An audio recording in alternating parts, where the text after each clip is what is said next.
Olá! Vocês sabiam que os seminários do PEC fazem parte de uma disciplina do programa de pós-graduação em ensino de Química do Instituto de Química da UFRJ? Nestes seminários são convidados palestrantes externos, professores e estudantes do programa para debates entre os presentes sobre temas relevantes para o ensino de Química. Aproveite o próximo seminário. Tchau, tchau!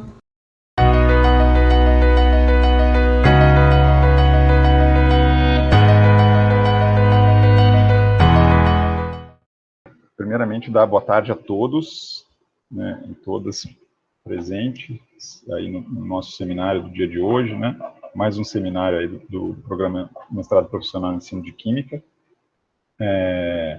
Hoje nós temos o prazer, né, de receber o professor Antônio Carlos de Oliveira Guerra, né, nosso querido Guerra, né, e apresentar, assim, o Guerra, né, acaba fazendo de uma forma mais formal, mas acho que todo mundo já conhece ele, certo? O Guerra é licenciado em Química em 99, né, fez mestrado e doutorado em Química Inorgânica, certo? Todos aqui pela nossa universidade, pela UFRJ, né? Também teve um período de doutorado de sanduíche na McMaster University, no Canadá, né? É professor do Departamento de Química Inorgânica e assim, desde que eu lembro que teve toda essa movimentação de desenvolver a área de ensino no Instituto de Química, o Guerra esteve presente, né? Junto com o Joaquim, na especialização em ensino de Química e também, né, desde o início, no nosso mestrado profissional. O Guerra continua ainda na especialização, né, e também no nosso mestrado, e vem desenvolvendo desde sempre também, que pelo menos da período que eu lembro, assim, né, atividades lá no Laboratório Didático de Química, né, onde tem orientado muitos alunos, tanto de graduação quanto de pós-graduação, né, e hoje o professor Guerra, então, vai falar um pouquinho para nós. Guerra, realmente é um prazer, muito obrigado por você estar aqui, poder conversar com a nossa gurizada aí, né. Obrigado, viu? Obrigado, Rodrigo. Eu que agradeço. Uma boa tarde a todos. Muito feliz em estar aqui presente com vocês nesse trabalho que a coordenação do programa desenvolve. E fico realmente agradecido pelo convite, não é? Mas é isso, a gente já está há algum tempo, né, trabalhando com a parte de ensino, principalmente relacionada às ciências, e foi bom você ter feito essa chamada, Rodrigo, porque ela dá o tom ou a linha exatamente da minha fala de hoje, né, dentro do tema que eu escolhi, tá?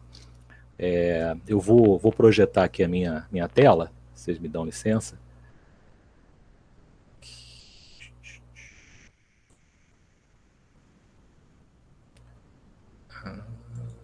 Tela 1. Isso.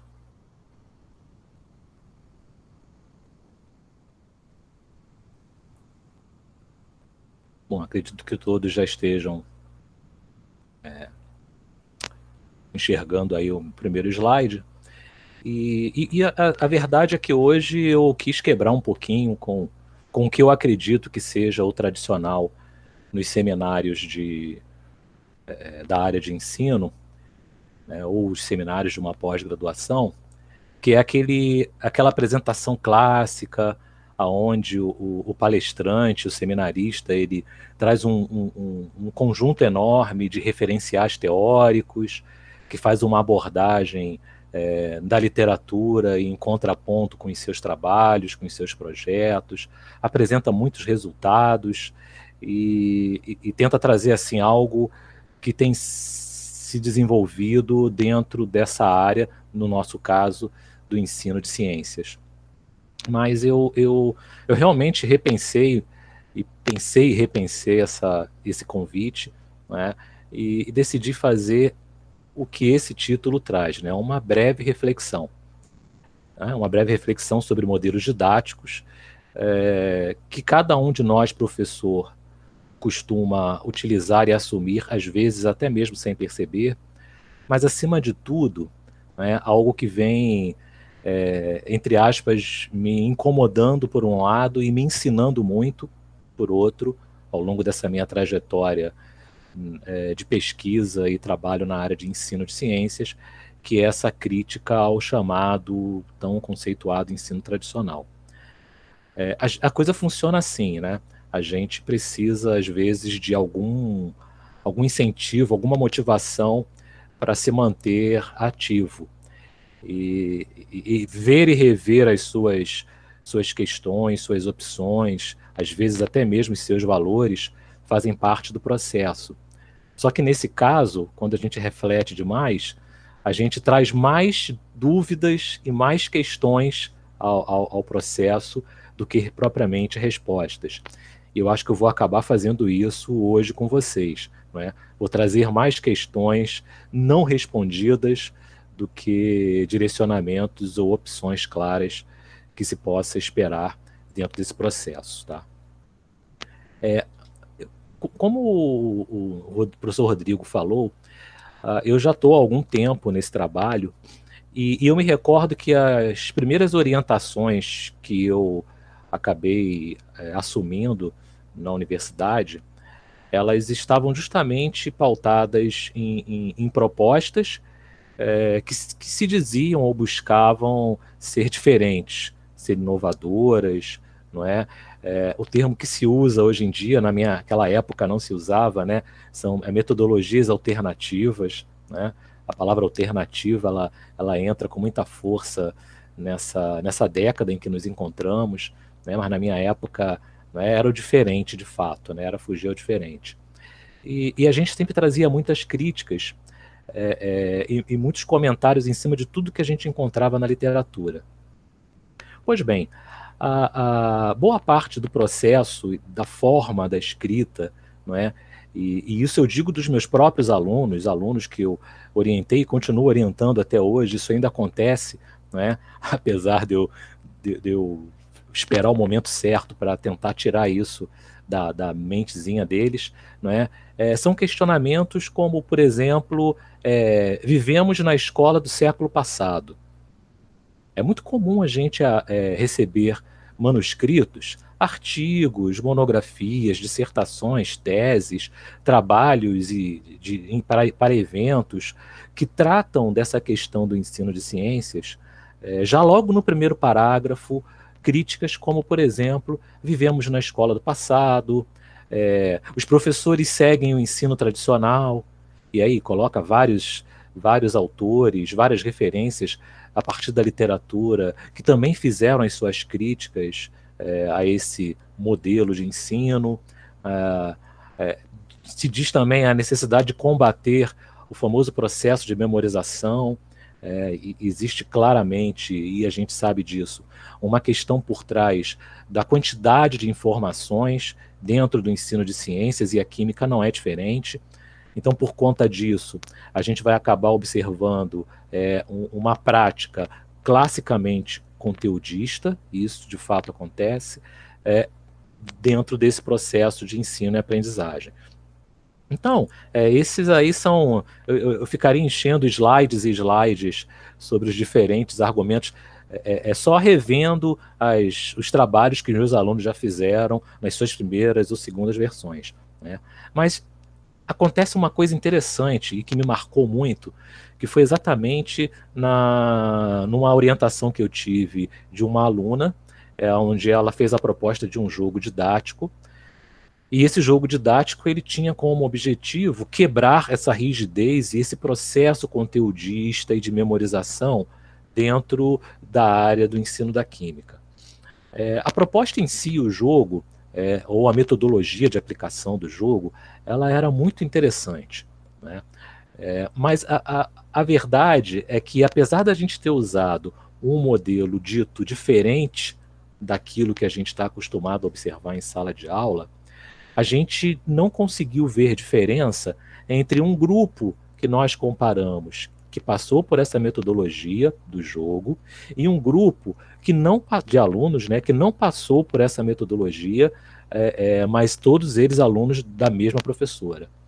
E o interessante é que a gente fez uma avaliação dos conhecimentos desses dois grupos dentro do tema, que era um conteúdo sobre ligações químicas, e os alunos que não passaram pela nossa metodologia diferente, né, vou usar a palavra diferente, que era o que a gente trabalhava na época, que foi o uso do jogo, eles tiveram um desempenho melhor do que aqueles que passaram pelo jogo. E aquilo me deixou muito louco. Eu falei, gente, o que está acontecendo? Bom, sabe quando que a resposta veio, quando que a ficha caiu?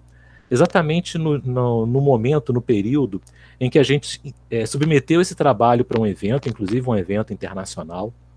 O trabalho foi aceito e estava eu lá apresentando esse trabalho, quando de repente, lá no meio da discussão, aparece uma pessoa, que eu já não me recordo mais de onde era, e diz assim, mas esse teu trabalho não serviu para muita coisa, né? Eu falei, não serviu, né? Os dois resultados foram próximos, na verdade o grupo controle foi melhor.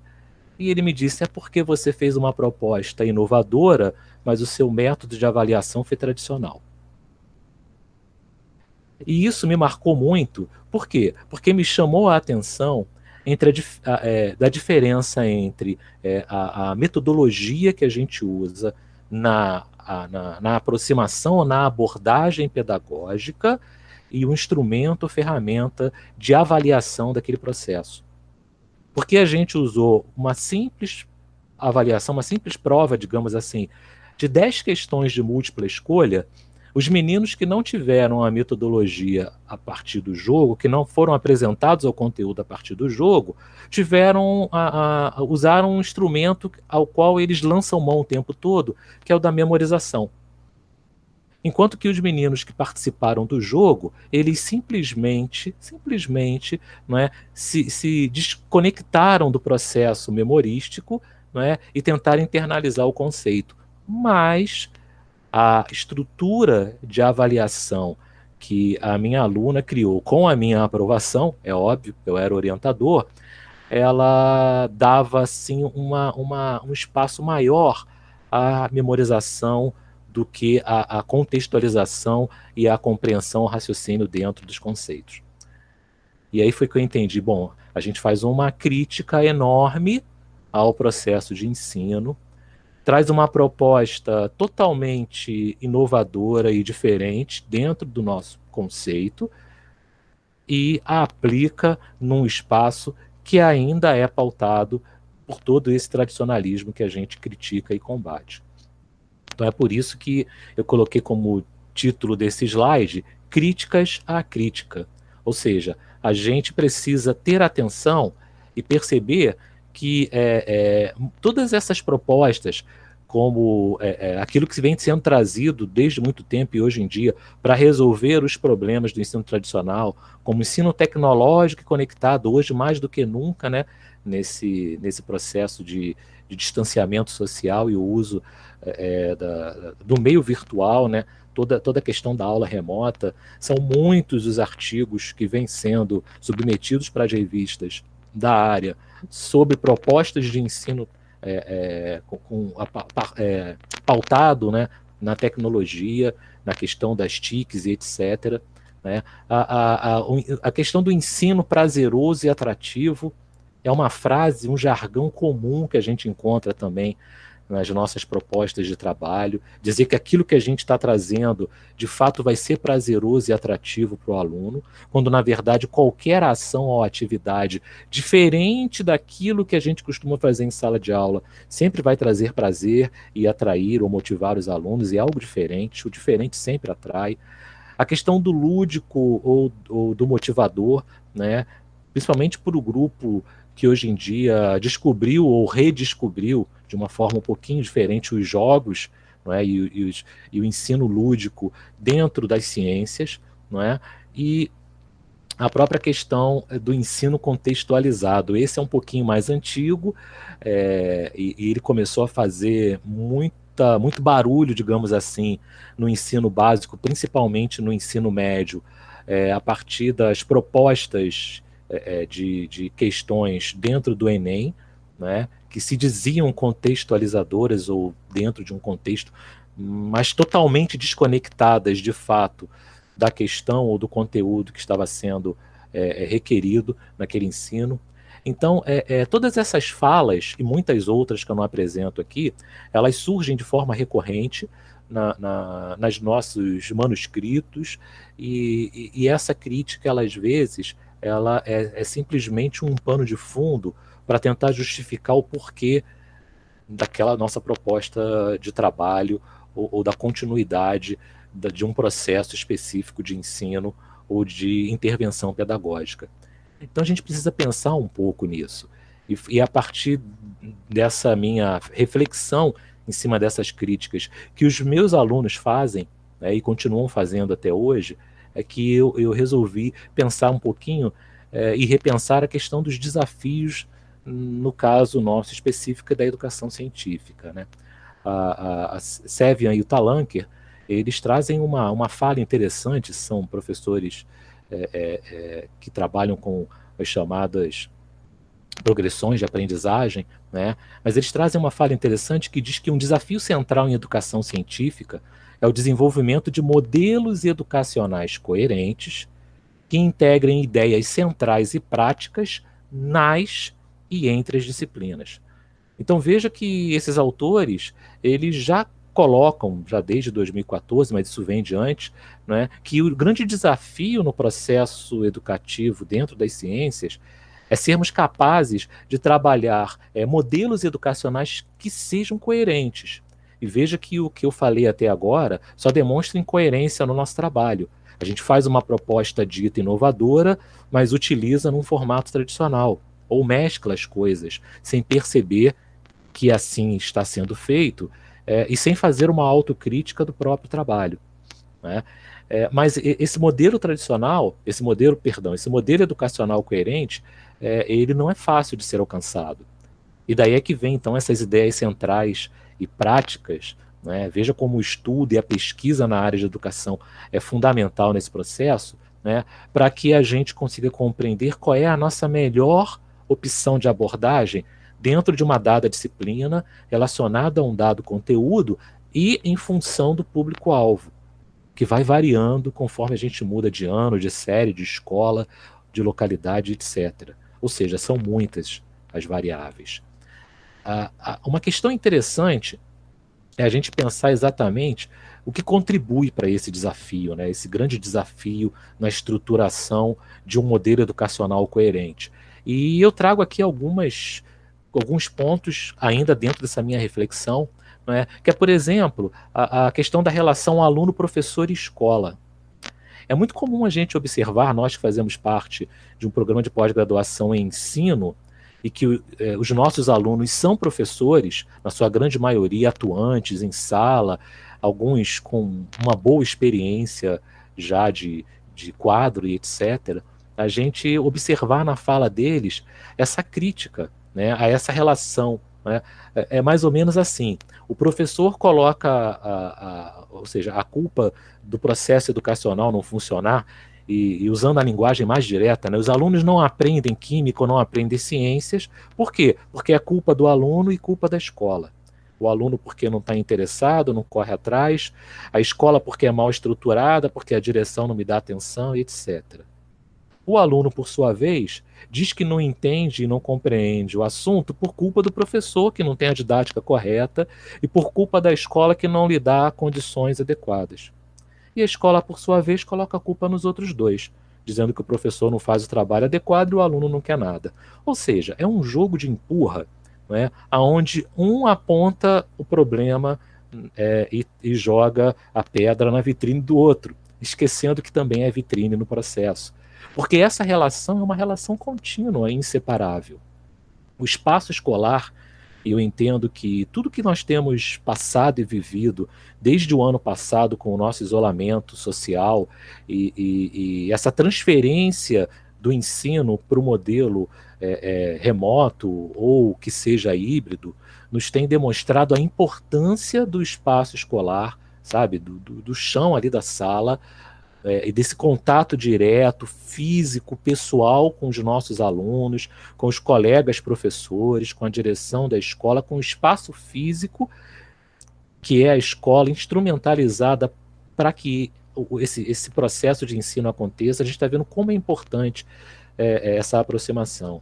Então, essa relação entre aluno, professor e escola é uma relação eterna, não tem como ser alterado. Uma outra questão, que também corre por fora, mas que não é menos importante, é exatamente a relação entre o currículo, os currículos adotados ou pela escola, se for privada, ou pelo município, o estado, ou a federação, se for uma escola pública, a proposta pedagógica que aquela escola amarra e as políticas educacionais que estão sendo promovidas pelo poder público. Ou seja, tudo isso está dentro desse contexto e tudo isso nos amarra, de alguma forma, dentro daquele momento exato em que a gente precisa parar para pensar como é que a gente vai fazer para estruturar a nossa metodologia, o nosso modelo de ensino dentro daquela escola que a gente trabalha, dentro daquele grupo, daquela série, daquele ano, daquele público específico.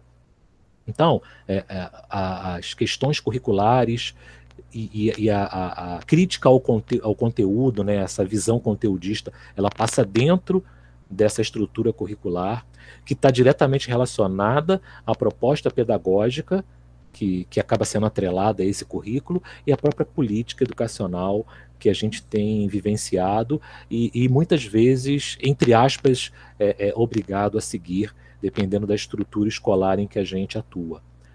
A formação docente, eu diria que ela é um desafio à parte.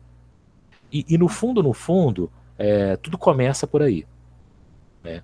Qual é a crítica que nós podemos fazer com relação às nossas instituições de ensino superior na formação dos nossos docentes? A nossa universidade, por exemplo, e o próprio Instituto de Química da UFRJ, que tem 2 cursos de licenciatura, um presencial e um semipresencial, né? Qual é o grau, né, de satisfação que a gente pode ter desse processo na formação dos nossos alunos, dos nossos egressos, né? O que diferente a gente consegue passar para esse aluno para que ele possa também, de forma diferente, atuar quando estiver em sala de aula? Então, às vezes, a gente vai acabar percebendo, na maioria das vezes, que aqueles mesmos professores, aqueles mesmos colegas, professores e professoras, que atuam no ensino médio que a gente critica, eles atuam, né, exatamente da forma como eles foram treinados ou como eles aprenderam. Foi a forma como eles foram formados, né? E o gerenciamento da sua formação em termos de recursos humanos e instrucionais estão exatamente pautados dentro de um processo tradicional e eles simplesmente reproduzem, né? Então fica muito cômodo para a gente dizer que o problema está na escola quando a gente recebe um aluno com dificuldades, né, no conteúdo de química, no conteúdo da matemática, no conteúdo da física, às vezes mesmo das letras, né, no português, etc., e dizer que a culpa é do professor e da escola que não ensinou, esquecendo que a gente também faz parte deste processo dentro da linha anterior, que é essa questão da política educacional, do currículo, da proposta pedagógica. E está tudo interligado. E, por fim, existe uma relação por trás disso que foge ao papel, foge ao projeto, foge ao decreto, foge ao regulamento, foge à estrutura administrativa, né, mas que é inerente ao ser, que é o contexto histórico e cultural de cada indivíduo que faz parte desse processo. Seja o aluno, né, que está ali num processo de aprendizagem, ou seja o docente que está ali num processo de ensino. Isso é uma coisa também que eu costumo comentar muito com os meus alunos, né? Essa diferença entre processo de ensino e processo de aprendizagem. A gente costuma muito ler, né? Nos processos de ensino e aprendizagem, às vezes a gente coloca ensino hífen aprendizagem por escrito, né? Mas é preciso se atentar que são fatores diferentes, totalmente interligados, mas diferentes.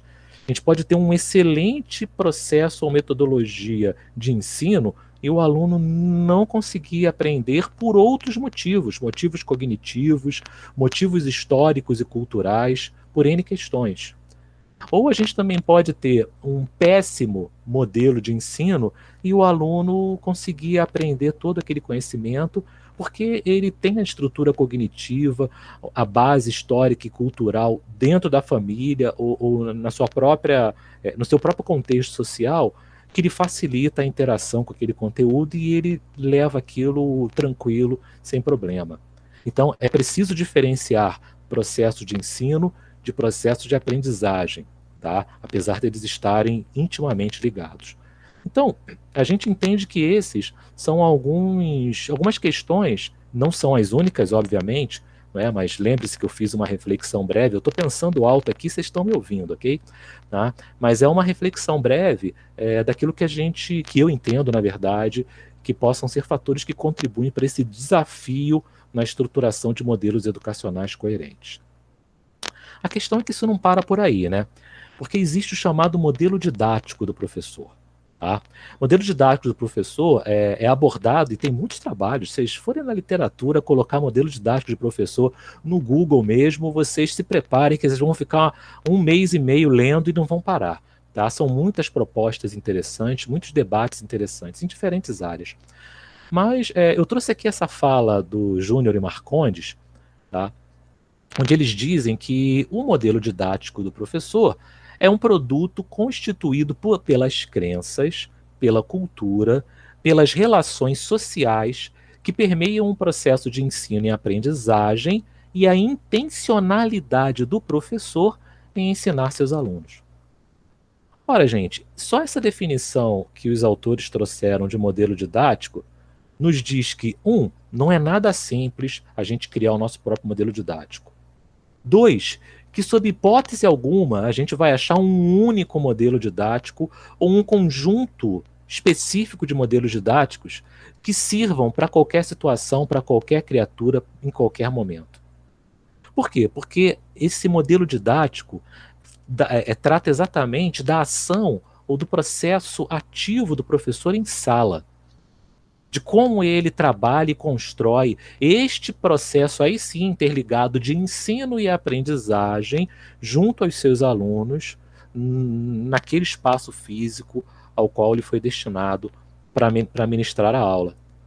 E olha que eles trazem N questões que se relacionam lá aos fatores históricos e culturais que a gente citou no slide atrás, que é exatamente isso, olha, crenças. As crenças pesam, né? A cultura que você traz em si pesa, as relações sociais das quais você faz parte pesam, e elas, infelizmente, a gente não consegue dissociar isso, eu não faço, ninguém faz isso. A gente não consegue dissociar esses nossos valores, vou representar tudo em uma única palavra, valores, a gente não consegue dissociar os nossos valores pessoais da nossa proposta, por mais que a gente leia, por mais que a gente entre no referencial teórico. É aí que entra a importância de um trabalho como o nosso, do PEC, ou de tantos outros programas de pós-graduação na área de ensino. É justamente fazer com que a gente vá reduzindo o nosso achismo segundo os nossos valores pessoais e vá introduzindo as questões científicas amplamente, largamente estudadas e difundidas na literatura. É daí que a gente sai de um trabalho que muito... vai mais do esforço, né, vai mais do coração, digamos assim, e do desejo daquele pesquisador, daquele professor, daquele indivíduo de dar certo para uma tarefa claramente metodológica, pautado num referencial teórico e num pensamento que ilumine o seu raciocínio, e aí ele pode até ir buscar alguns desses valores, mas ele vai conseguir criar barreiras que não permita que esses valores interfiram no processo que de fato tem que acontecer, que é plural, uma vez que a gente trabalha com um grupo que é multidisciplinar. A gente não tem um conjunto de alunos, não é, específicos que pensam igual, muito pelo contrário, são crenças diferentes, pensamentos diferentes. Então, assim, o Garcia e Porlan, eles trazem 5 dimensões didáticas interessantes, né? Eu não vou discuti-las, tá? Não vou discuti-las porque senão o tempo não vai dar. Vou só colocar para que vocês pensem, tá? A primeira dimensão que eles trazem é o seguinte: que sabem os professores sobre os conteúdos a ensinar? Ora, será que nós realmente, nós professores, temos um conhecimento claro de todo aquele conteúdo e todos aqueles conceitos que ensinamos? Não é à toa que neste curso nós temos uma disciplina chamada Conceitos Fundamentais, onde a gente tenta ver se a gente de fato entendeu tudo que tem que ser entendido em termos conceituais, no nosso caso da química. A outra questão, outra dimensão que eles trazem é que sabem os professores sobre o que sabem os alunos. Olha o contexto histórico e cultural e os valores daquele aluno, os conhecimentos prévios, ou saber comum, se a gente assim o quiser dizer, que fazem parte da história daquele aluno e que é importante na hora dele construir o conhecimento. A gente tem que entender isso. O que e para que ensinar ciências? Será que todos nós estamos de fato, temos claro na mente, né, por que ensinamos ciências? Qual é o objetivo? A gente aqui na universidade tem uma situação um pouco mais confortável, né? Eu sou professor de Química no Instituto de Química, dando aula para cursos que têm relação direta com a Química ou com as ciências. Então não é muito difícil, no meu caso, pensar exatamente os motivos pelos quais eu ensino Química. Mas e no caso do ensino médio, e no caso do ensino fundamental, e no caso do ensino básico? Onde a gente pode ter um conjunto enorme de alunos que não vão seguir a carreira científica. Para que a gente ensina ciências? Né? Como ensinar? Aí sim existe a questão metodológica por trás. E por fim, como, o que e como avaliar. E o processo avaliativo, a avaliação, nunca foi e nunca será simples nem trivial. É complicado, de fato, a gente criar um instrumento, propor um instrumento de avaliação que ele seja totalmente imparcial e que ele não traga problemas, não é, na hora daquele indivíduo, daquele grupo, for realizar aquele processo avaliativo. Então, avaliar não é nada simples. A gente sempre perde alguma coisa, sempre perde um parâmetro, um contexto ou algo do gênero. Tá? Então, essas são as 5 dimensões didáticas que todo professor deveria pensar e repensar quando possível. Daí é que vem, então, os modelos tradicionais, né? Perdão, os modelos didáticos, já adiantei com o tradicional ali, os modelos didáticos, né, do professor na teoria. O primeiro, o mais conhecido, o mais criticado, aquele que ganha pedra em todo o trabalho, toda a monografia de TCC, de especialização, de mestrados, de doutorado já estão mudando um pouquinho, os resumos de eventos, trabalhos de eventos, artigos, todo mundo traz uma crítica ao famoso ensino tradicional, que é assim mesmo, é tradicional, ele é transmissivo, transmite conhecimento, ele é conteudista, acho que esse é o ponto fundamental, né? Ele trabalha sempre a avaliação individual, ele quer saber daquele indivíduo, quer a resposta daquele aluno, ele quer que o aluno seja passivo, né? Fique caladinho, porque esse é o bom aluno. O professor, ele sempre é disciplinador, ele sempre cobra do aluno, tenta manter o aluno nessa conduta passiva, né? Também existe o chamado ensino, o modelo didático tecnológico, isso segundo Garcia Pérez, ok? É a referência que eu estou seguindo, né? Onde ele traz a incorporação de conteúdos considerados modernos ao modelo tradicional. É o que a gente está enxergando agora, desde o ano passado, pessoal entrando com tecnologia, mas olha o que ele diz, é a incorporação de conteúdos considerados modernos ao modelo tradicional. Ou seja, o modelo tradicional ele não foi destituído dentro de um ensino tecnológico. Então, para quem trabalha com as famosas TIC, né, tecnologia de informação e comunicação, tome cuidado, porque em tese o teu instrumento, não é, didático, ele é inovador, mas talvez o seu modelo ainda seja tradicional. Tem um modelo espontaneísta, foi a forma como está sendo traduzido, né, onde eles dizem que desenvolve habilidades e competências, está muito ligado ao currículo mínimo do Estado do Rio, né, quem já deu uma olhada no currículo mínimo, que fala lá em habilidades e competências, e a própria estrutura da BNCC agora e de algum tempo, né, então tem sempre essa questão, né, da ideia de formar alunos ativos e professores que coordenem o processo, ou seja, espera que o aluno espontaneamente se envolva no processo de ensino e aprendizagem, né? Então tem sempre esse link, esse viés de descobertas e da compreensão do contexto social do aluno. E por fim, o quarto modelo didático que o Garcia Pérez cita é o chamado modelo alternativo, né? Esse sim, né, é o alternativo, onde professores e alunos são ativos no processo. Os professores, eles investigam a sua prática docente. Olha que interessante. Então, os professores, eles não vão para a sala de aula apenas para serem professores, ministrar aula. Eles entendem a sala de aula como um local, um laboratório de pesquisa, onde eles o tempo todo e ativamente estão trabalhando a sua autoavaliação, a avaliação do seu próprio processo e o seu próprio labor docente. Alunos que constroem e reconstroem sua aprendizagem através de situações problema. Então veja que esse sim é um modelo alternativo, que não tem nada de conteudista, ninguém aqui está preocupado com conteúdo, ninguém aqui está preocupado com avaliação, ninguém aqui está preocupado em colocar o aluno em um espaço XYZ, porque ali é o lugar dele. É de fato alternativo e bem aberto, é bem amplo. Tá? E aí eu já adianto e faço a pergunta, né? Quem de nós, ou qual de nós que critica o ensino tradicional e diz que está apresentando uma proposta alternativa nos nossos projetos, de fato é alternativo, né?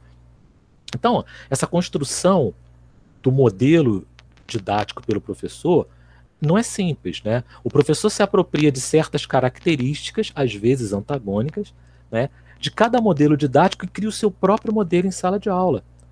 Então não tem jeito, assim, pela própria estrutura física, pela própria ferramental de trabalho que a gente tem, o contexto social que a gente está inserido, ou a gente é 100% tradicional, ou a gente fica mesclando. Uma hora a gente é tradicional, outra hora a gente é tecnológico, porque está usando um PowerPoint, está usando um vídeo, outra hora a gente é espontaneísta, porque a gente dá o espaço para o aluno se apresentar. Às vezes, e muito raramente, a gente é alternativo, mas no fundo, a gente acaba fazendo uma mistura disso tudo. Então, a gente se apropria de certas características desses diferentes modelos para, no final, acabar construindo a nossa proposta. Então, isso demonstra o quê? Demonstra a necessidade de refletir, né? A necessidade que nós, professores, temos de refletir a nossa própria prática docente. E, olha, tem que ter cuidado com a crítica. A gente pensa um projeto lindo e maravilhoso, alunos aí do PEC agora que estão pensando em seus projetos de pesquisa, né, seus trabalhos de pesquisa. Deem valor, valorizem muito o projeto de vocês, mas cuidado com as críticas. Pensem se de fato esse projeto que vocês e nós estamos criando, ele realmente é tão grandioso e tão salvador da pátria, assim como a gente acha, né? Todos são importantes, mas a gente precisa ter esse pé no chão para não se decepcionar depois quando vier uma crítica do tipo: você propõe isso, mas faz aquilo, certo? Isso também demonstra o conflito entre o que se acredita e o que se pode fazer, né? De vez em quando eu ouço os alunos comentando: puxa, professor, eu queria tanto aplicar essa atividade, essa proposta, essa metodologia na escola que eu trabalho, X ou Y, mas eu não tenho espaço. Olha o conflito na cabeça do professor. Ele entende que aquela ação dele não é a melhor, mas ele precisa do emprego, ele precisa da renda, ele precisa se manter materialmente falando na estrutura capitalista em que a gente vive e sobrevive, na verdade, né? Então, ele entra em conflito, tá? Isso tudo cria um conflito na cabeça do profissional na área de ensino. E também demonstra a influência do contexto escolar no modelo didático do professor. Porque se a gente está numa escola pública, que está lá no meio da comunidade, cheio de aluno, que não assiste a aula, vai para a sala armado, só fala em drogas, em violência, ou seja, vive um contexto histórico-cultural totalmente à parte ou à margem da sociedade, a gente se comporta de um jeito. Se eu for dar aula para uma escola alto padrão, de classe média alta ou rica, aonde eu ganho 10, 15 vezes mais do que eu ganho no estado por hora, né, eu tenho outro comportamento. E a gente pesa isso, critica um e enaltece o outro. Então existe uma influência grande nesse processo, né? Então, pensando assim a questão da educação científica, eu trago assim 3 eixos estruturantes, né, ou que minimamente são capazes de estruturar a questão da alfabetização científica, o que responde um pouco ou se aproxima daquela questão do o que ensinar, né? Que é a compreensão básica de termos, conhecimentos e conceitos científicos fundamentais. Essa é uma questão, é um eixo estruturante no processo de alfabetização científica. Abro parênteses aqui para dizer que existe aí uma disputa entre os termos alfabetização e letramento, tá? Mas eu não vou entrar em detalhes. Se vocês forem na internet, vocês vão achar um monte de coisa falando sobre isso. Mas existe sim uma questão importante nesse processo, que é trazer essa compreensão básica dos termos. É a base do processo. Tá? A compreensão da natureza da ciência e dos fatores éticos e políticos que circundam sua prática. Então veja, a ciência ela está presente em tudo.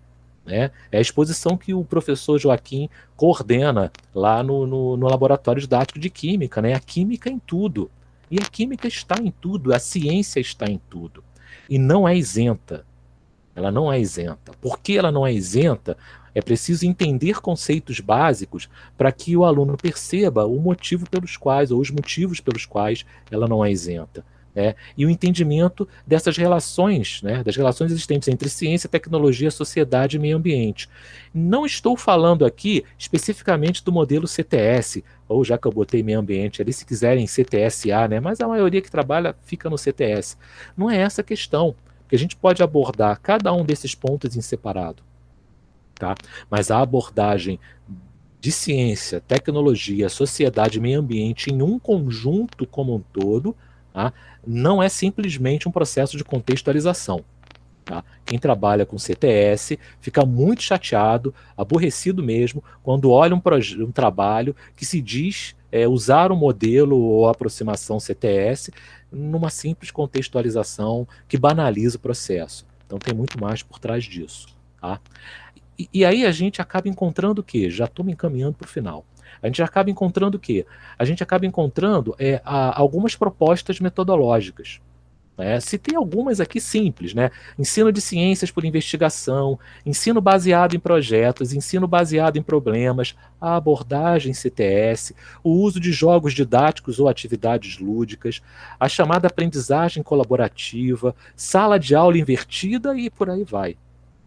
Ou seja, são diferentes propostas metodológicas que vêm aparecendo e surgindo nas pesquisas na área educacional e que a gente está acompanhando na literatura e vira e mexe a gente acaba se apropriando para estruturar o nosso modelo didático. Ou seja, o nosso modelo didático, ele nos direciona, mas a gente precisa de instrumentos, de metodologia para que esse modelo didático possa ser posto em prática. E esses são exemplos ótimos. E aqui eu não trago nenhuma crítica a nenhum deles, assim como eu deixei de falar de outros tantos.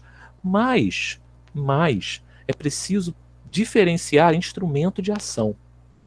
E talvez esse seja o grande problema na hora que a gente está construindo o nosso modelo, a nossa proposta metodológica nos nossos trabalhos de pesquisa. Tá? Roteiros experimentais, jogos didáticos, físicos ou virtuais, aplicativos, sites, simulações, vídeos, apostilas, mas qualquer instrumento didático que nós nos utilizemos para pôr em prática um processo de ensino-aprendizagem, como está dito, como eu já falei, são apenas instrumentos que sozinhos não resolvem nada.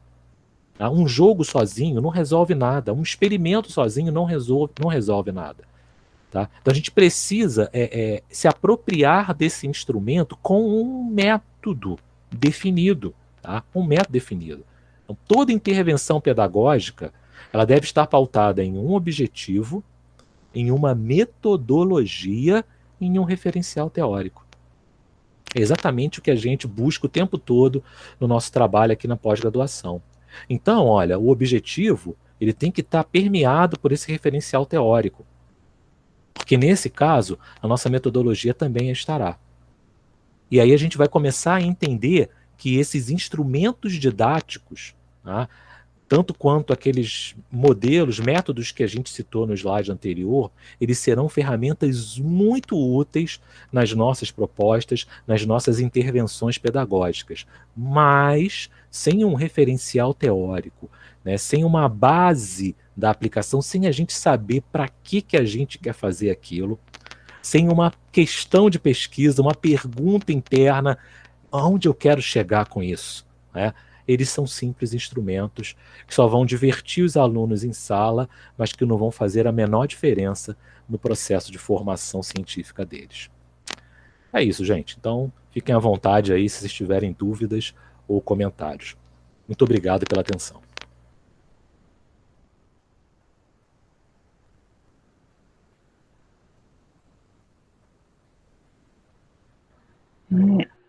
Então, nós agradecemos imensamente ao professor Antônio Guerra pela exposição de hoje, maravilhosa, com muitas dicas e colocações e críticas e reflexões. Eu nem vou comentar, deixa que vocês falem, eu fico por último.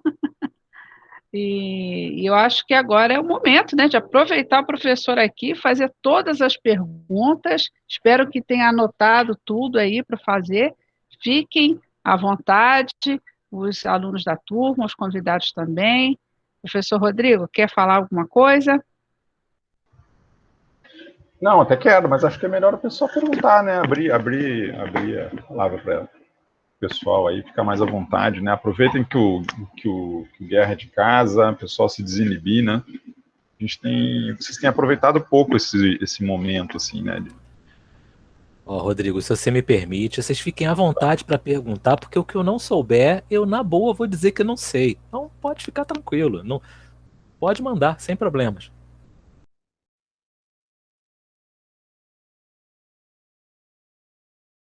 Vocês também podem fazer alguma pergunta aqui pelo chat, tá? Quem preferir escrever a pergunta, a gente lê e repassa para o professor Guerra aqui. Ou, se quiser fazer oralmente, também fica à vontade.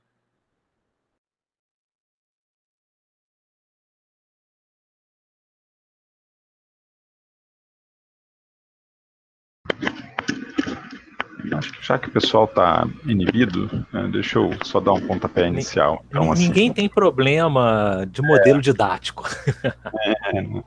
Não, pelo jeito, não.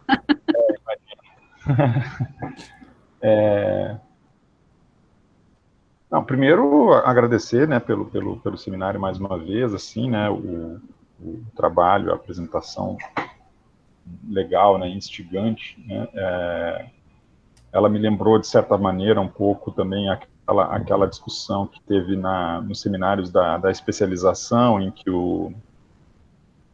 que foi chamado o professor Hélio Messeder, né, em que ele também fez algumas provocações em relação ao que hoje está muito chamado de metodologias ativas, né? Uhum. Enfim, e achei importante essa tua marca, assim, né, de chamar a atenção e reforçar a importância de um referencial teórico porque às vezes a gente tem então, na verdade, assim, não vai ser uma pergunta, né, o Guerra vai ser mais uma colocação, assim, para a gente conversar e ver se os meninos aí perdem a inibição, né.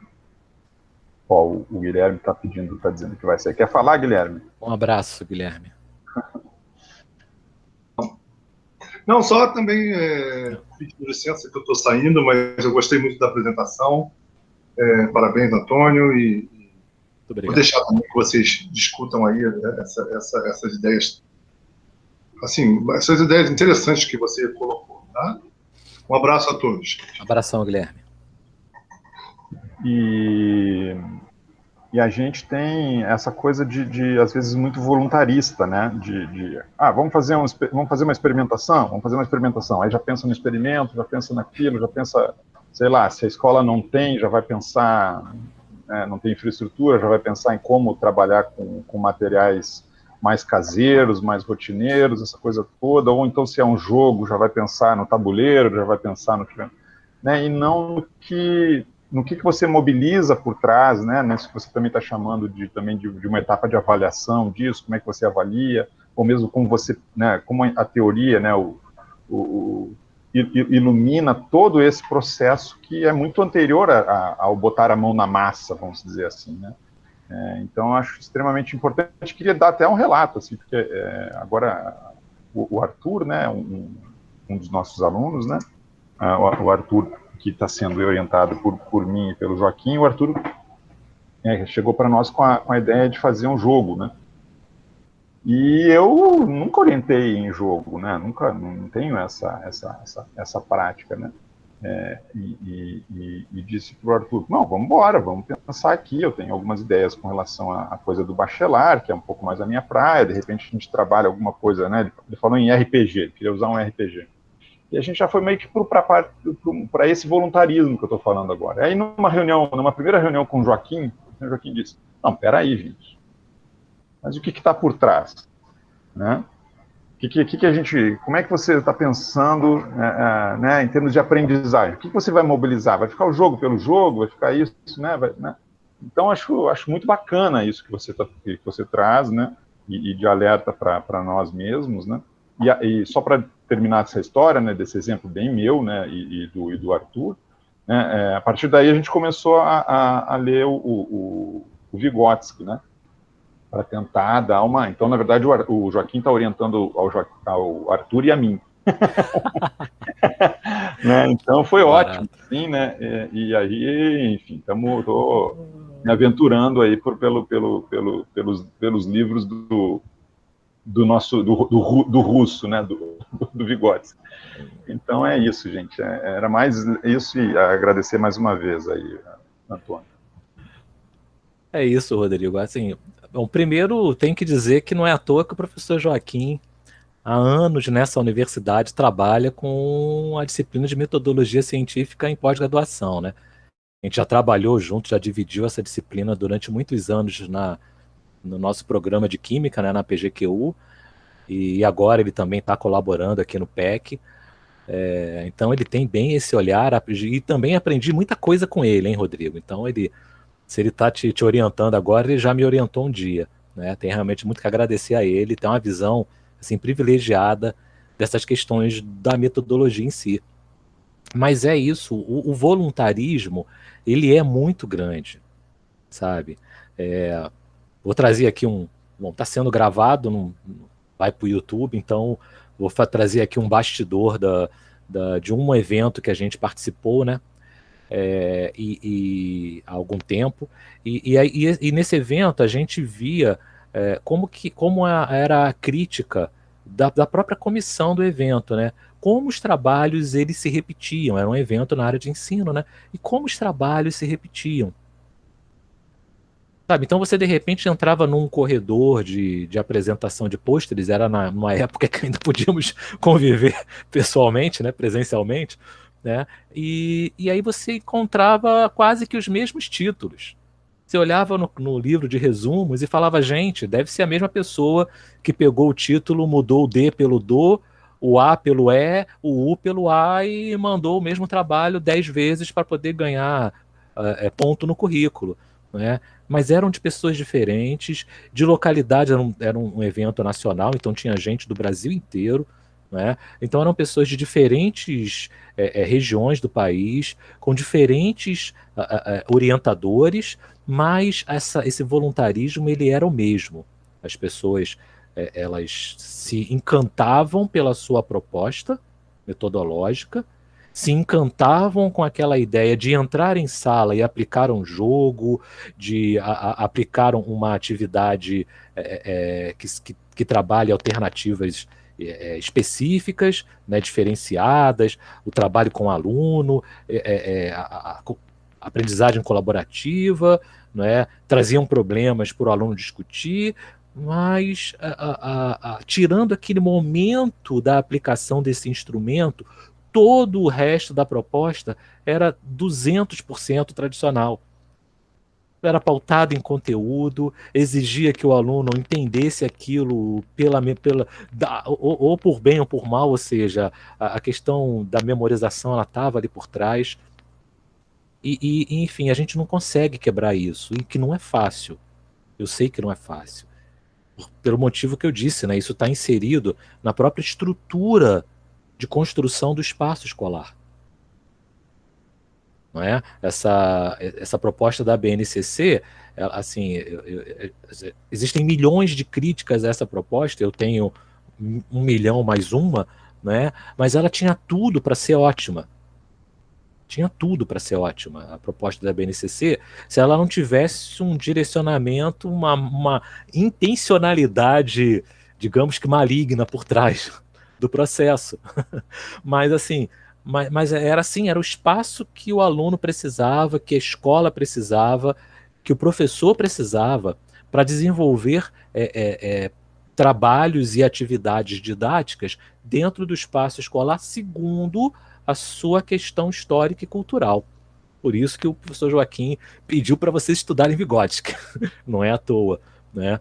Mas é assim, mas existem outras questões ali por trás da proposta de ensino que a gente tem aí agora funcionando, né? Ela está em prática, que acabam deteriorando esse processo. Mas é isso, Rodrigo. Acho que a gente precisa realmente repensar. Acho que nós, orientadores, precisamos repensar isso. Porque os nossos orientandos, eles não têm condições, na maioria das vezes, de perceber essa diferença entre o voluntarismo e um trabalho de fato com intenção didática. E cabe a nós fazer essa chamada de atenção para eles. Muitos vão alcançar, outros vão parar no meio do caminho. Mas aí é a condição humana, a gente vai até onde dá, né? A gente vai até onde dá. Mas é isso. Acho que esse esforço teórico, né, é extremamente importante, ainda mais, quer dizer, você está pensando em formação continuada de professores, né, e a gente está sempre buscando aprender mais, né, então é fundamental, né, porque senão a gente acaba embarcando muito nas modas, né, então isso das metodologias ativas agora é engraçado, porque agora é essa semana mesmo, né, então lá o pessoal falando, não, porque eu vou trabalhar com metodologia ativa, aí eu digo, vou te fazer uma provocação. Qual a metodologia que não é ativa? Né? Porque é isso, quer dizer, o que está por trás, né? Aí é claro, bota o aluno como protagonista. Sim, mas tudo bem, protagonista, mas aí aprende sozinho, então será que eu então não vou precisar de professor? Né? Qual é o papel do professor no estudo? Né? Enfim, mas já falei demais, desculpa. Tem umas mãos levantadas aí. Débora quer fazer uma pergunta? Débora Sanches? Débora está com a mão levantada? O microfone está fechado, Débora. Eu estou vendo uma mãozinha levantada, é isso mesmo, Débora? Eu acho que é da Cristiana, não? Eu estou vendo da Débora também, mas se não tiver, então, Cristiana Passinato, pode fazer a pergunta. Primeiro eu quero parabenizar o professor Antônio Guerra. Cristiana, fala um pouquinho mais alto que tá baixinho. Nossa, eu falando baixo é inacreditável. Não, deve estar longe do microfone. Não, então, primeiro pedir desculpa que tem um cachorro latindo direto, que eu tenho 9. Aí, segundo, parabenizar o professor Guerra. Terceiro, pedir desculpa porque sempre sou eu que falo, né? E eu sou conhecida como a que fala nos seminários, né? E desculpa, gente, mas eu vou sempre falar. Eu sou uma pessoa inquieta, uma pessoa questionadora e não vou deixar de ser nunca. Isso é uma característica minha e eu pretendo levar para a vida inteira até a morte. Né? Então, com relação à questão do seminário e até a provocação do professor Rodrigo, eu tenho uma questão para ser colocada que eu vivenciei na minha graduação, né?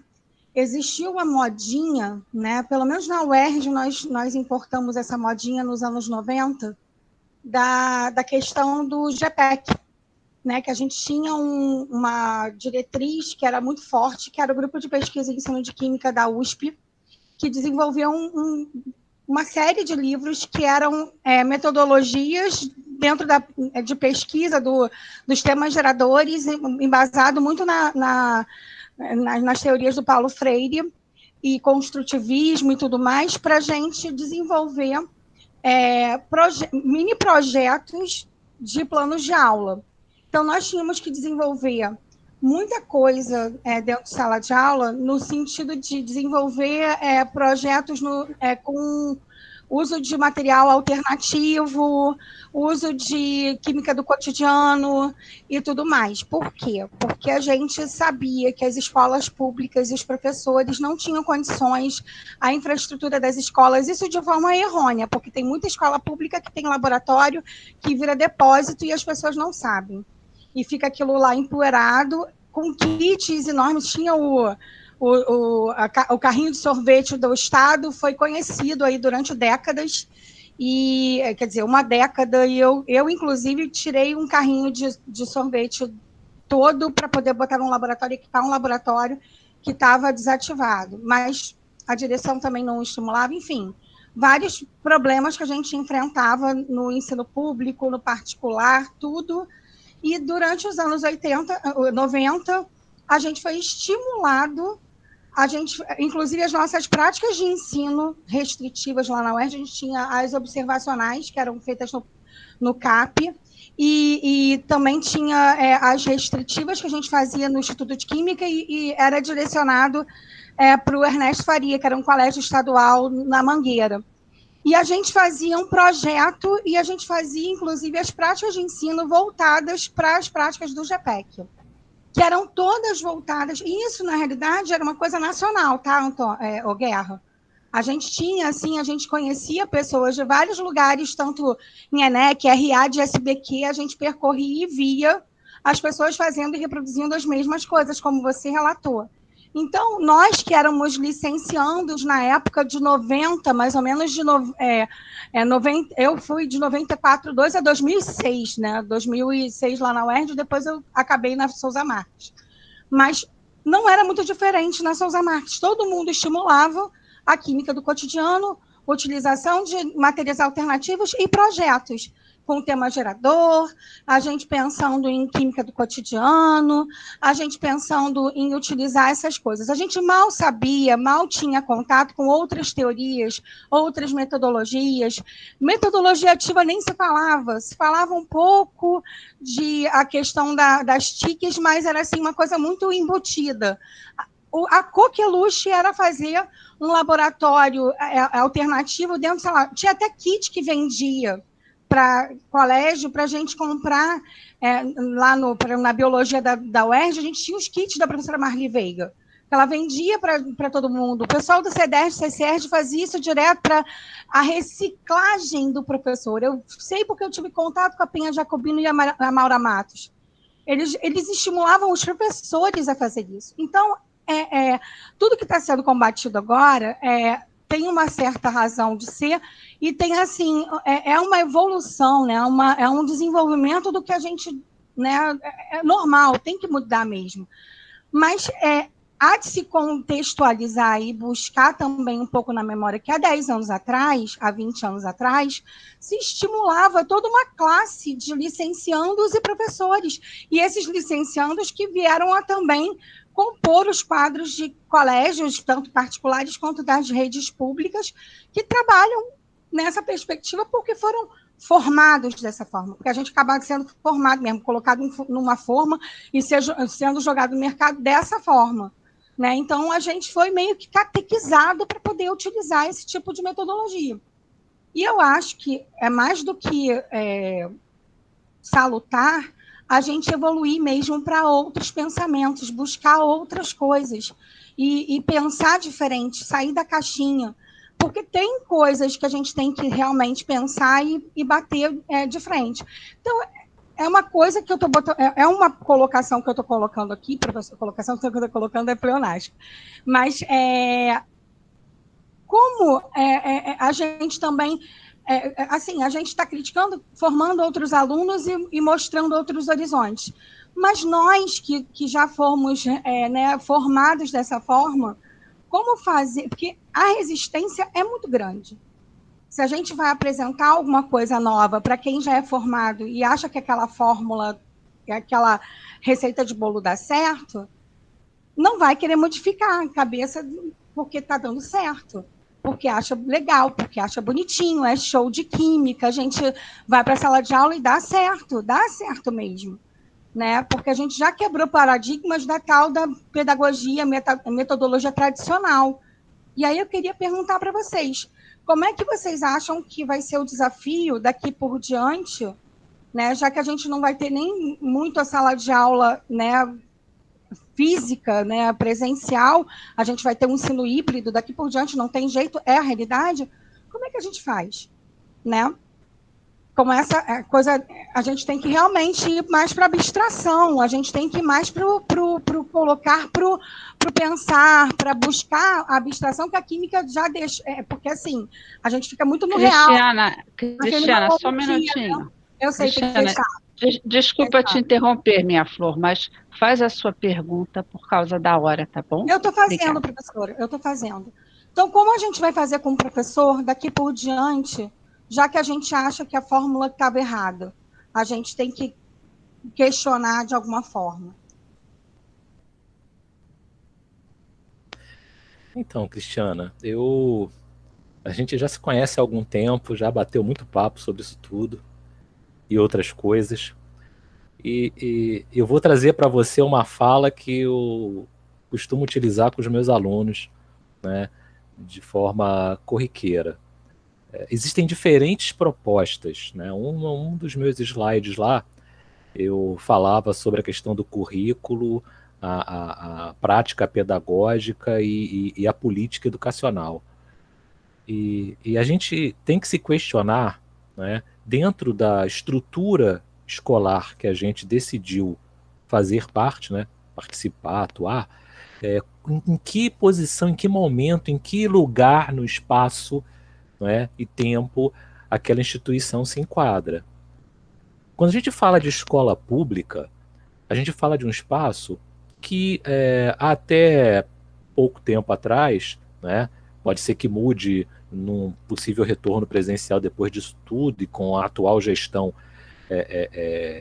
de política de Estado que a gente está vivenciando, né, atualmente, mas em geral nas escolas públicas a liberdade que o professor tem em sala é grande a ponto de permitir que ele ou ela, né, faça e desenvolva atividades diferenciadas dentro do contexto escolar com os seus alunos. E muitas das direções aprovam e gostam disso, gostam de professores ativos, professores que não tem nada a ver com metodologias ativas, tá? Mas professores ativos no sentido de que buscam um trabalho, um processo diferenciado que favoreça e auxilie, né, os seus alunos.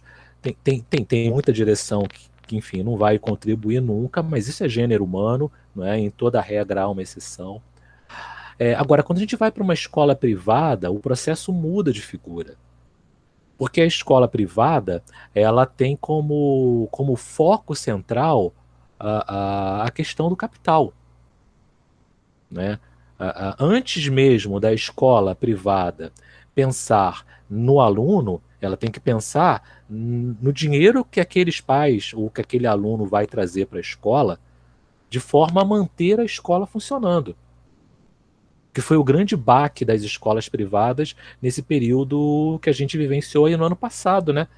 Porque os pais simplesmente se negaram a pagar o mesmo valor de mensalidade, né, com o filho em casa, ou com o filho assistindo aula em casa, né? E aí o Estado rapidamente se mexeu, colocando regulamentos, né, com questão a redução dos valores de mensalidade, enfim, etc. Mas a escola privada, ela tem outra pegada e outra visão. Assim como um curso de pré-vestibular, pré-ENEM, pré-qualquer coisa privado, né, não os sociais, mas os privados, eles também têm outro objetivo e outra pegada. Então, a resposta, não existe uma resposta à sua pergunta. Né? Existem diferentes respostas dependendo do contexto escolar em que o professor atue. E aí, a minha dica é a seguinte: antes de você aceitar, qualquer um, né? Antes de se aceitar uma vaga, uma matrícula ou um contrato de trabalho em uma determinada instituição de ensino, entenda claramente qual é a filosofia daquela instituição e pergunte, vá para frente do espelho e pergunta lá para a imagem refletida se é aquilo que você quer, ou se você vai ter fôlego para suportar ou aturar aquilo. Se a resposta for sim, você vai e entra no esquema. Se a resposta for não, você tem duas opções. Tá? Ou você entra na instituição com um objetivo e uma proposta de mudança, e aí você vai ter que trabalhar muito, e muitas vezes sozinho ou sozinha, para chegar onde você quer, ou você simplesmente não entre. Não entre. Tá? A gente sabe que o motivo é esse, mas é muito ruim quando a gente escuta de vocês, aí vocês é qualquer um, tá? De todas as turmas que a gente já teve contato, isso eu vivencio na especialização desde 2006, 2007, tá? É a mesma coisa, quando os professores e professoras que são nossos alunos utilizam a estrutura da escola, a rigidez da escola, como desculpa para não fazer diferente. Tá?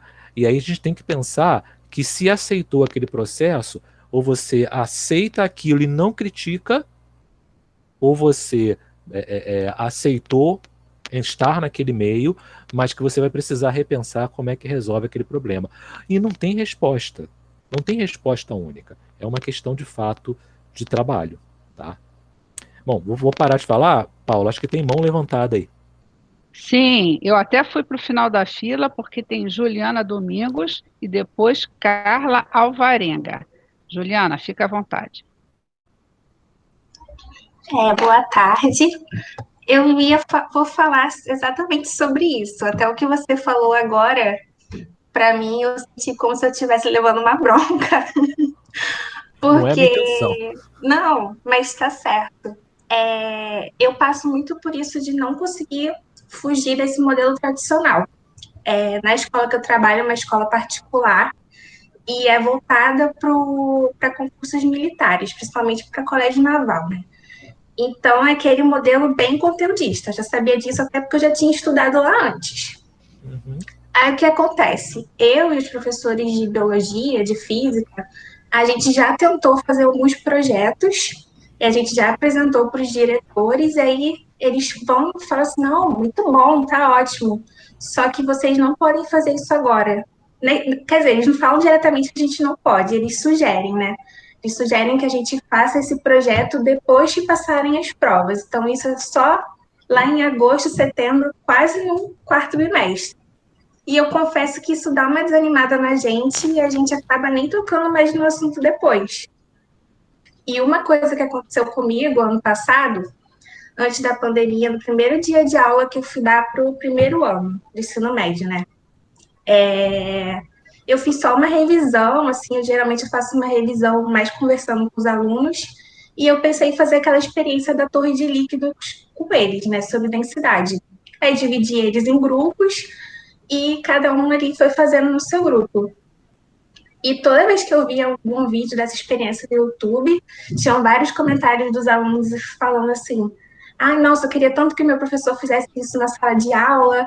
Então eu fico com aquela expectativa, né, nossa, eles vão gostar bastante. Aí alguns alunos gostaram, e quando a gente terminou, tiveram outros que falaram assim para mim, professora, a aula vai ser só isso? Você não vai dar matéria, não? Nossa, aquilo me deixou muito chocada e me desanimou mais ainda um pouco.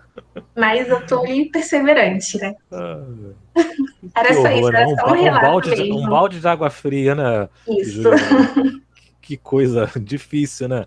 Mas, pois vou rapidinho fazer, na verdade, 3 comentários. Né? O primeiro é dizer para vocês que tem aula 2h30 e os professores da próxima disciplina são chatos pra caramba, né?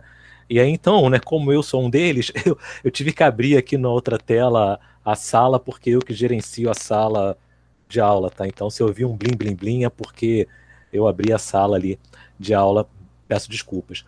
Segundo, eu não, na minha fala, né, a resposta as questões colocadas pela Cristiana, gente, não é puxão de orelha para ninguém. Se vocês acham que a gente não passa a mesma situação na UFRJ, vocês estão enganados, né? A UFRJ ela tem um DNA complicado, né? Apesar de toda a sua pompa, toda a sua fama, não é simples trabalhar, não é simples interagir com certos pensamentos, certas ideias, né?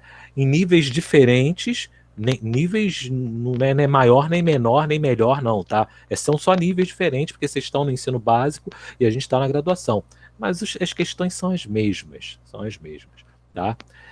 E por fim dizer que, assim, eu não tenho nenhuma crítica, mas não tenho mesmo, se tem um tipo de estrutura de ensino no nosso país que eu não levanto uma vírgulazinha de crítica, são esses sistemas de cursinho, pré-vestibular, pré-militar, pré-ENEM, não tenho. Sabe por quê? Porque eles foram criados desse molde.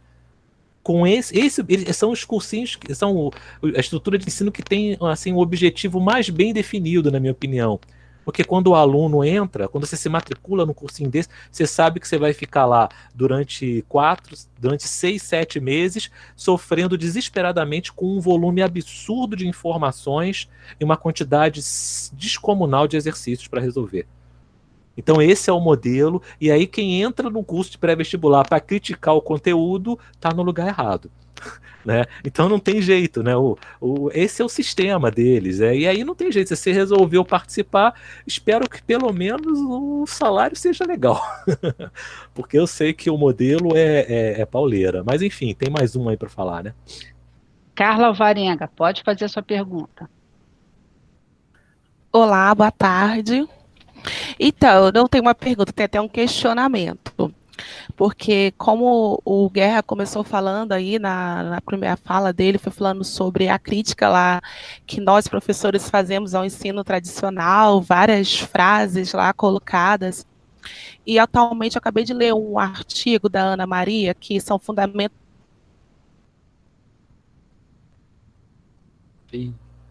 Cortou.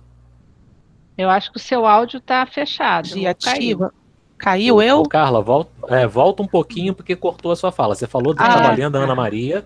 Aí ela traz um artigo que fala fundamentos teóricos e metodológicos do ensino por investigação. E ela tem lá um projeto de formação continuada de professores. E a metodologia já estava pronta, no caso era ensino de ciências por investigação, e esses professores só tinham que aplicar as sequências de ensino investigativo. E era muito difícil, tinha muita dificuldade, que por mais que a metodologia, eles sabiam da questão da metodologia, mas eles não conseguiam fugir do ensino tradicional. Aí vem a calhar com a fala do Guerra, e ela fala que não é só por conta da formação desse professor, mas da característica também individual desse professor. Às vezes o professor em si, ele não quer fazer diferente. Aí me remete muito uma fala do Bachelard, que ele fala o seguinte: o educador não tem o senso do fracasso, justamente porque se acha um mestre, quem ensina manda. Então, será que não é por isso também que a gente, como educador, tem essa dificuldade de sair um pouco do ensino tradicional? Esse é meu questionamento. Então, Carla, você toca num ponto fundamental, e aí agora eu vou ter que puxar a brasa para o nosso programa, né? É para isso ou por isso que vocês estão fazendo pós-graduação, né? É por isso que vocês estão no PEC com a gente, ou quem por acaso vier assistir a esse vídeo e faça parte de outro programa de pós-graduação. Para quê? Para conseguir entender que essas propostas metodológicas que você encontra na literatura, como da professora Ana Maria, que é uma sumidade no Brasil nessa área de ensino de ciências por investigação, né? Como é que você pode usar aquilo no seu modelo didático? Tem tudo a ver com a minha fala de hoje.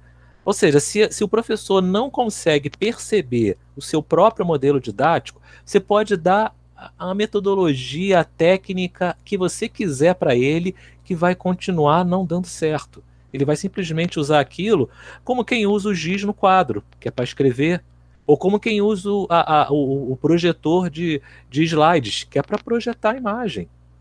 Tá? Mas e o que vem depois disso? Tá? Então isso está tudo dentro daquela crítica que eu fiz, né, de você pegar e não confundir instrumento com ação.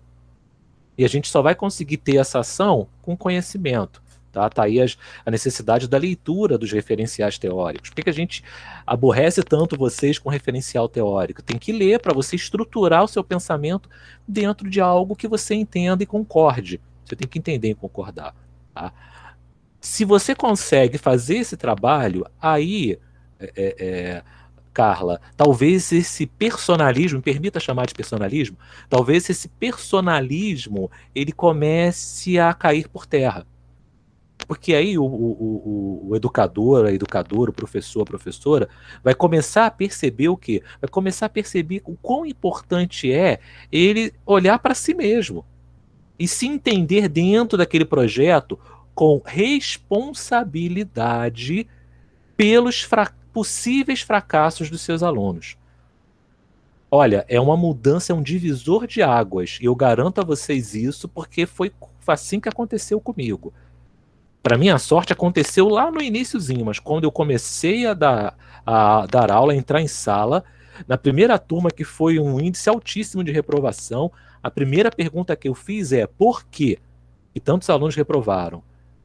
E a segunda pergunta que eu fiz é: qual o meu grau de responsabilidade, qual o meu grau de culpa e responsabilidade nisso?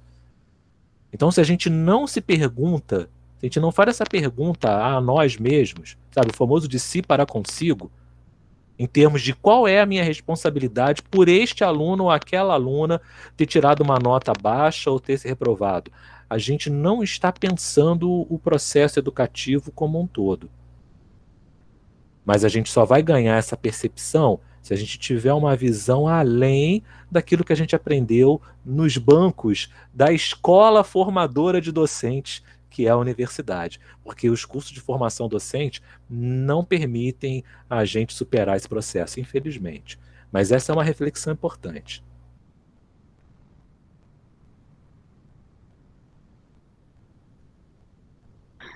Mais alguém quer fazer alguma pergunta?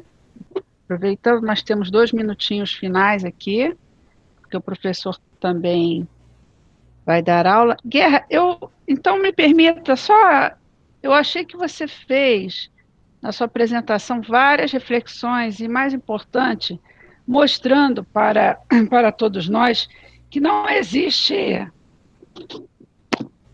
perdão, que não existe assim o certo, o errado, né? Entre os dois extremos, a gente está ali mais ou menos no meio, um pouco no tradicional, um pouco trazendo novas abordagens. Isso também nos relaxa, mas às vezes a gente vê textos muito duros que criticam, por exemplo, a memorização, que é um processo que o Ausubel, David Ausubel, ele, não que ele defende, mas ele diz que faz parte do processo de aprendizagem, alguma memorização. É possível você não memorizar nada, né?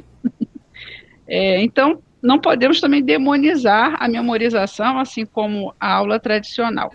Eu só queria que você falasse rapidamente sobre contexto, o que para você é contextualização.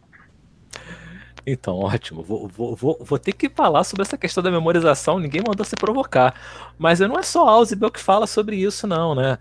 O Ausubel ele tem uma pegada interessante nesse sentido, né? Quando ele diz que existe dois extremos de um contínuo, né? Entre aquilo que o aprendiz sabe e traz dentro de si, o conhecimento prévio, e aquele conceito que precisa ser apresentado.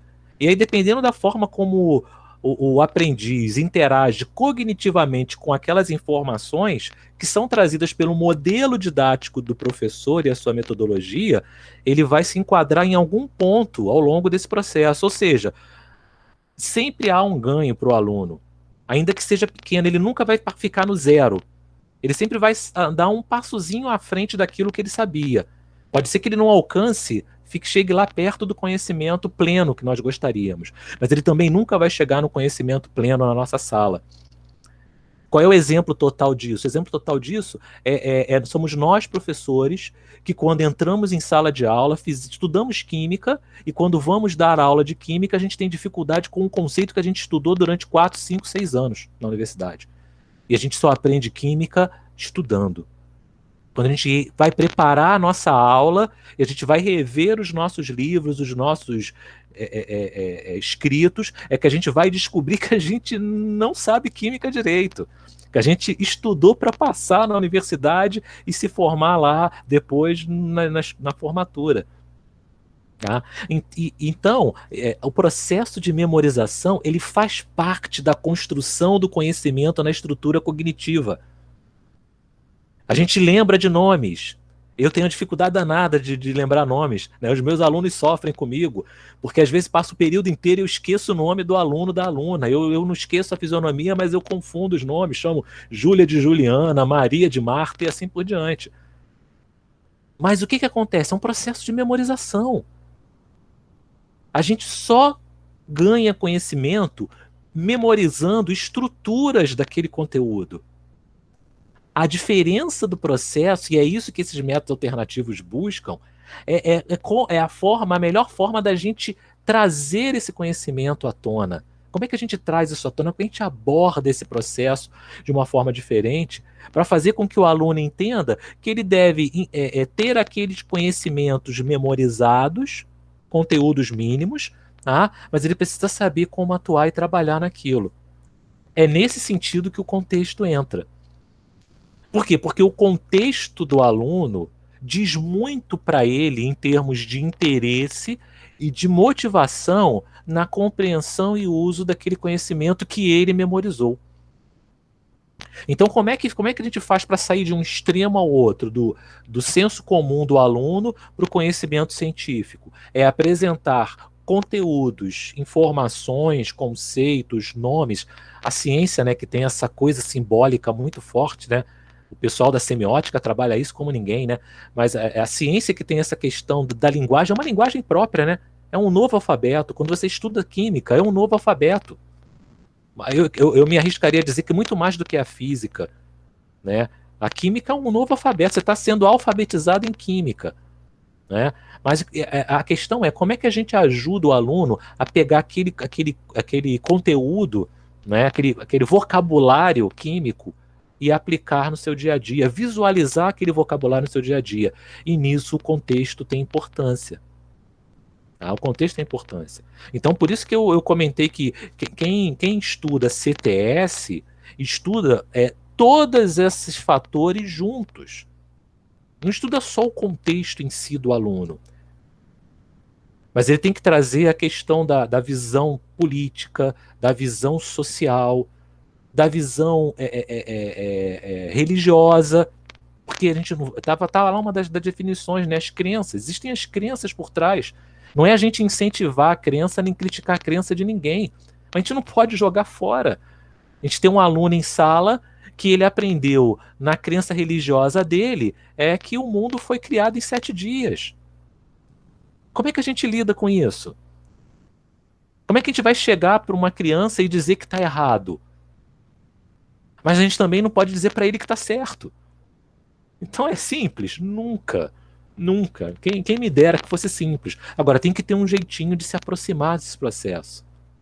De fazer com que as coisas se aproximem. E é através do contexto do aluno. Eu saber que eu tenho em sala um aluno que pensa de uma forma específica vai me ajudar a repensar o meu modelo didático com aquela turma e entender, olha, eu tenho que fazer alguma coisa para alcançar aquele aluno. Assim como os nossos as nossas turmas ditas inclusivas, que de inclusiva não tem nada, quando você tem um aluno com necessidades especiais em sala. Às vezes você tem um aluno em 30. O que a gente faz? Dá aula para 29 e esquece um. Porque é mais fácil. Né? Então, assim, o contexto ele é fundamental nessa história. Agora, contexto, estudar contexto e trabalhar contexto com o aluno não é fazer CTS. Né? Aí você convida o professor Joaquim para falar de CTS, que ele vai dar uma aula para a gente do que é CTS. Né? É outra coisa que tem relação com contextualização, mas que não é apenas isso, é muito mais. Ótimo. Pessoal, obrigada, professor Guerra. Nós já estamos em 2 horas e 36 minutos, a gente precisa encerrar Infelizmente, eu queria conversar mais, aprendi muito, muito obrigada. Foi o seu primeiro seminário aqui com a gente, né, Guerra? Olha só. Guerra, faz um livro sobre tudo isso que você falou e põe na praça. Porque... Quando eu me aposentar. Rafa, por favor. Eu quero agradecer imensamente a todos os presentes aqui, alunos, convidados, e dizer que sexta-feira tem mais, tá bom, gente? Muito obrigada. Vou encerrar a gravação, né? Tem que encerrar. Opa, encerrar a gravação.